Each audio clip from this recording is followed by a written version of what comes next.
Hello, people of the internet. Good morning, good afternoon, good evening, a happy Thursday to you all, or happy whatever day of the week it is when you may be watching this. We have got, well, we kind of get to do a two birds, one stone scenario here, which is very good for me. Today, we have a new ARTMS drop, the second of their pre-release kind of installments, shall we say. And, well, when the first one dropped, pre-one titled Birth, dropped 3 weeks ago, 2 weeks ago, something like that. Well, I wasn't back doing this whole reaction shebang yet. So, in a way to kind of cover both things at once, we're going to cover both. We're going to do Birth, and we're going to do Flowerism, the new one that dropped about, I'd say 3 hours ago. So, this is going to be a very exciting time for me because, well, we got to do the Carol 3.0 during Christmas season last year, I think. If we did it, it made it on the holiday songs final lineup. And then, of course, the OEC comeback slash re-debut. We covered that. And then Heejin's solo, which we also covered pretty intensely. And, I mean, how much I absolutely loved Luna and that music, and their music when they were still cutting about. It's really cool to see even more music from the members, even though they're not part of the same group. We're still getting very fun music, and I'm very excited because this will be the first time we're getting, like, apart from the Carol 3.0, proper group ARTMS project, or at least a musical project, so to speak, and that's very exciting for me. So let's jump into it. Here we go.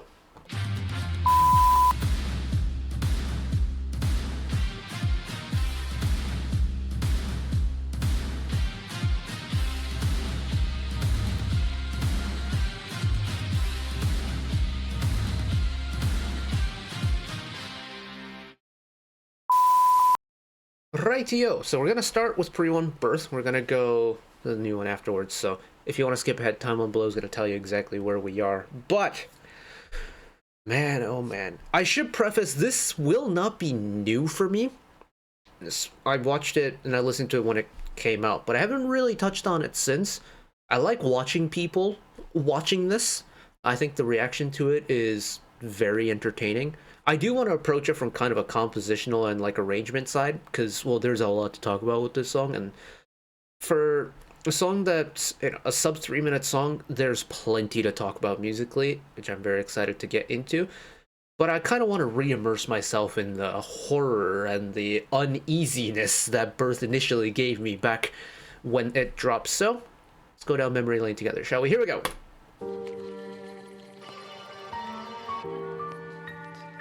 It's so unsettling. Just everything about it is unsettling.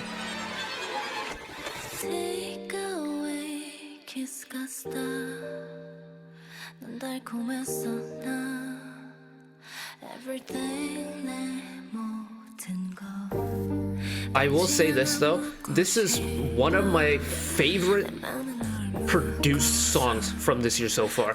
The little production bits throughout the song are tremendous.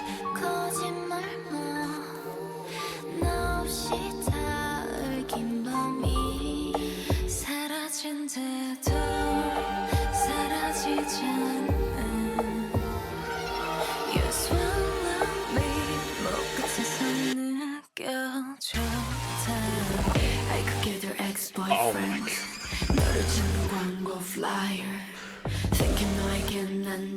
Man. Talk about coming back with an impact, right?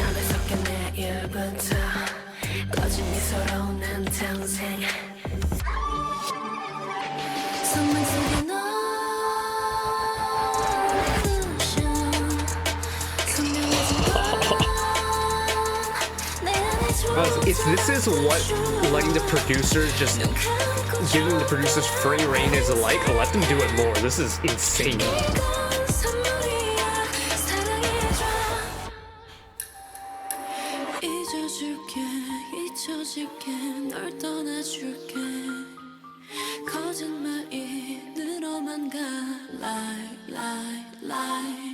Fake it all, 청순한 네 얼굴 거울 속 나를 봐.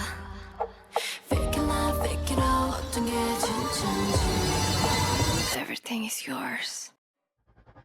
I could get your ex-boyfriend. It just, at this point, it almost doesn't feel like a song, and it feels like I'm watching like a horror action film. Like, the music provides such a brilliant atmosphere to what's happening on screen.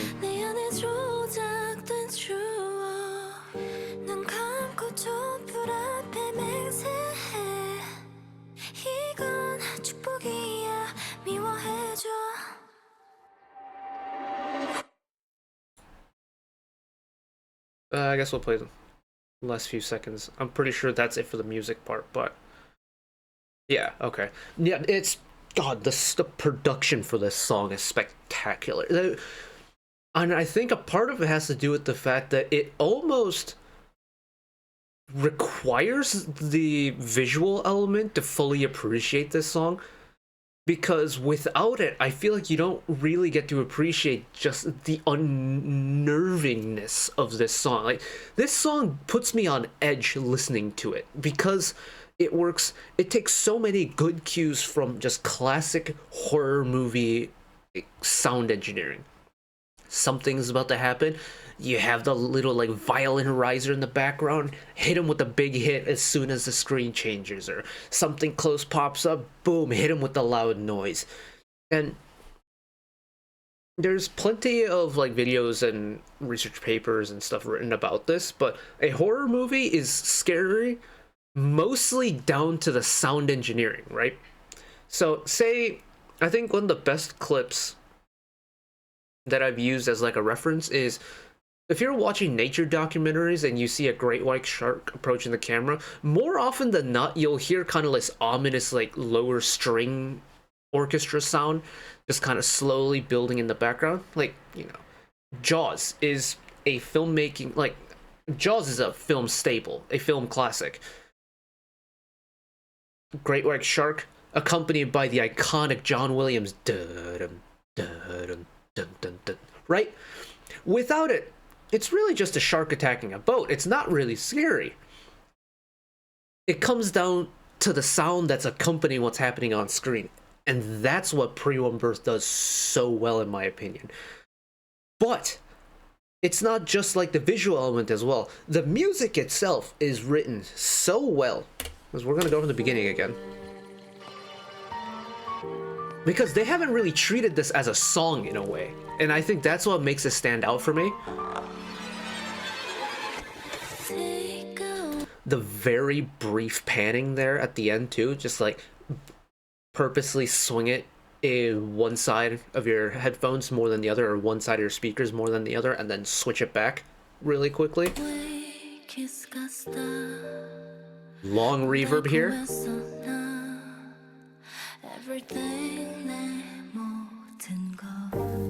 Secondary vocal part. Have Lip and Jinsol sing low. The sudden punch in, right? Get a little glitchy with it.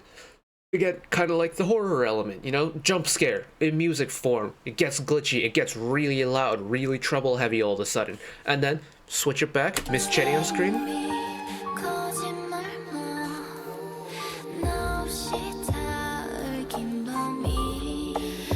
And it's almost like now that Chitty's vocal tone is naturally higher, it's like the song has switched into this naturally higher key that's very treble heavy, almost like ear-piercingly treble heavy in certain parts. Like, you get little chimey sounds that happen in the background. And those are so shrill and so in your ears, but they aren't loud.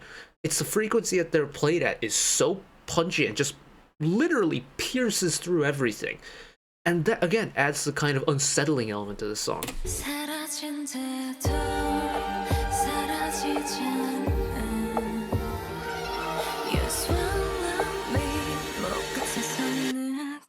Long riser, and then, again, Hustle's very, very lovely high tone. But, again, not singing uber high, but then you bring in the high shoulder strings to accompany her get even more of that kind of dramaticness involved, big long string riser, you know, kind of almost squeal it up a little bit, cut all the instrumental parts, cut it,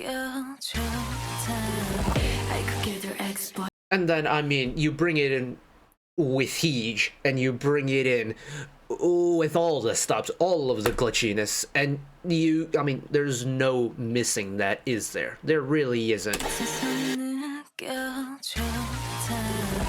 could give their ex-boyfriends 너를 주는 광고 flyer thinking 너에겐 난 독박 I've been rolling down my sleeping I could make a better future 잠에 섞인 내일부터 꺼진 미소로 난 탄생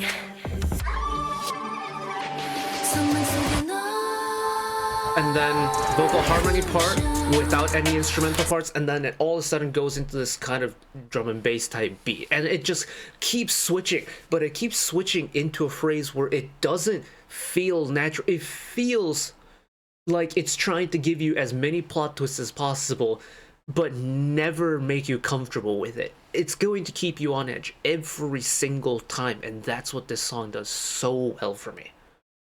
This entire film is done so well, but man, that Heejin entry right after Hustle's like really pretty vocal part, and then second time around you have Miss Jinso doing it, right? Miss Jindori gets to do it as well, but the impact that holds is so cool. It's so, I feel like captivating is the wrong word for it, but that's the only thing I can think of. I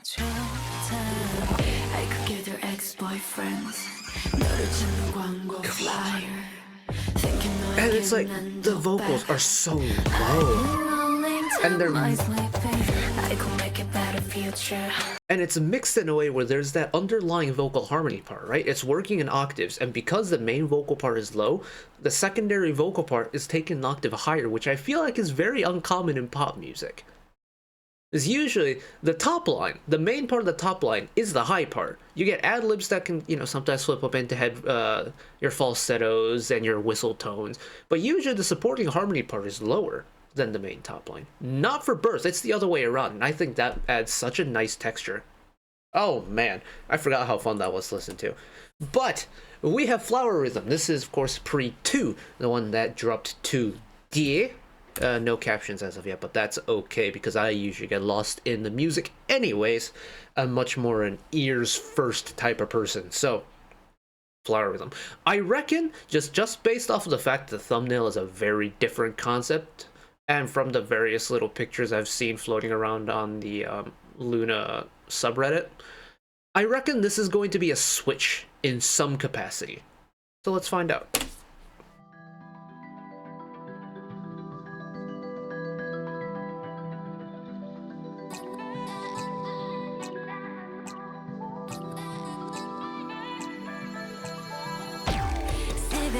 입을 맞춰 피어나는 작은 꽃 사계 끝에 들려오는 기적의 violin Let me show you how it dance 꽃이 빛나 더 웃길 거야 Can you feel it 가까이 회의하고 불어오는 바람처럼 서둘러 baby Show me my flower Take me to higher When you call my name 꽃이 되어 내게 다가와 Oh, this was not the direction I expect. Like, even just based off of the first, like, couple parts of this song, this was not where I expected this to go.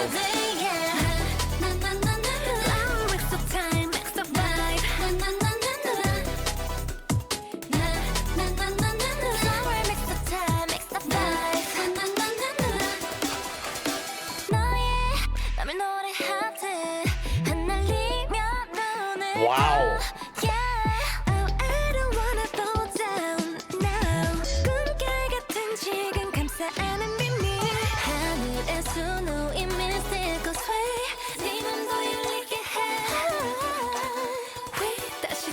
Why do certain elements of the song sound familiar?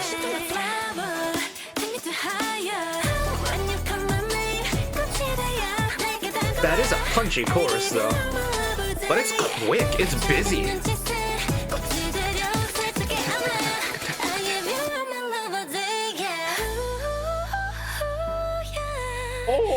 Oh, Miss Hasu on time. Let's go. 가득하게 안겨줄게 when you need it. You just come alive. When you call my name, 꽃이 되어 내게 다가와. I give you all my love all day. 작은 눈짓에 꽃이 되려 살짝의 은혜. I give you all my love all day.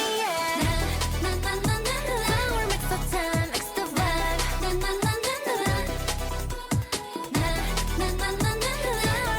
Isn't that a motif from He Just Solo?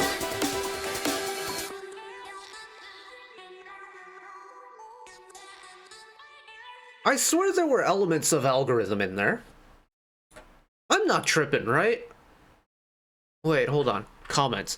Someone. Okay. Oh, there's Kehwa in there as well. Okay. Well, that's certainly different, isn't it? It's very busy, but it's very different, especially compared to Birth. But, I mean, kind of the premise of the visuals that were attached to it is pretty much self-explanatory. Like, Birth was very much meant to be this cinematic masterpiece. Flower Rhythm is very much more designed to be a choreography piece. And it shows. The type of music. Flower Rhythm is much more straightforward in terms of the bits and pieces that go into it. It's very nostalgic in a way that a lot of the synth work reminds me of Luna intros, and not just Luna intros, but even certain Triple S intros as well. I think it's... I forget which intro it was, if it's Mujuk or Muhan. But it's one of the Evo and Evolution intros that it kind of reminds me of, in terms of the sounds of the synth that it's using and the skipping, like, syncopation rhythms and stuff. It's very familiar to me, and it makes listening to it a lot easier. Also helped by the fact that the song is a lot more straightforward. But we'll go from the top again, and let's kind of talk through the first verse, but...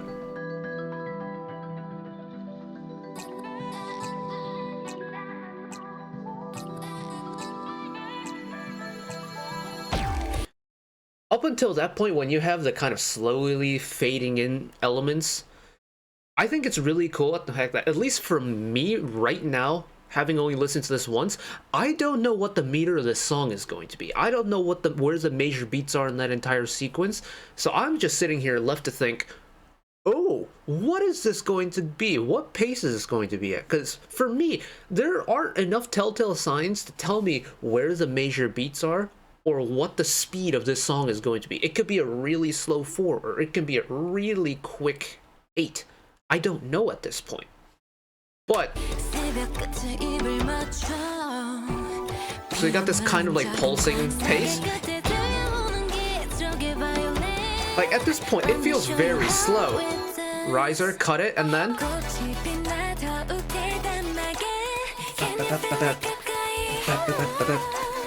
and like at this point, we've got the synths coming in. The synths are coming in at a pretty quick pace. And now I'm thinking, okay, this might have some legs behind it. This might go somewhere.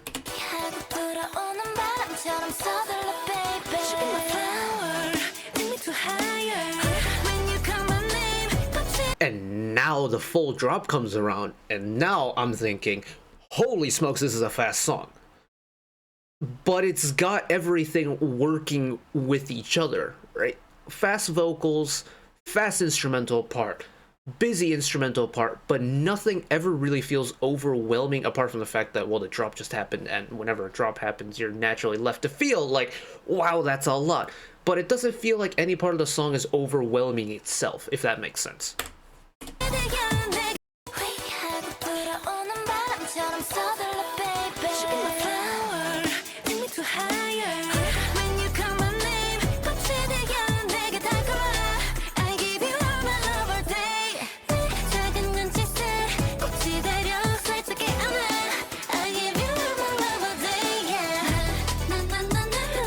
Very subtle background vocal work. Once again, it's like with Birth. There's a very subtle underlying vocal harmony I don't even know if it's a harmony. It might be unison that's just mixed a little bit differently, or they might be using two different vocals to provide a little bit more oomph, a little bit more bite to it. I don't know what the actual makeup of it is. All I know is I love the extra texture it adds.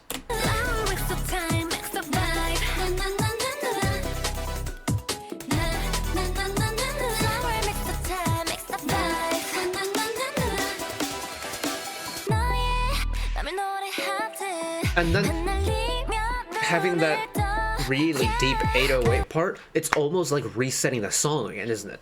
It's almost like resetting it back to its original state where you don't really know where the song is going to go.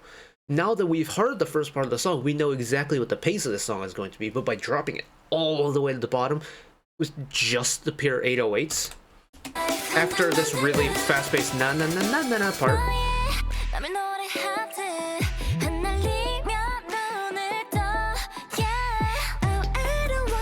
we don't really know what the true pace of this song is anymore. Or at least not until this drum part comes back in. It's still slow. You hear the very subtle hi-hats.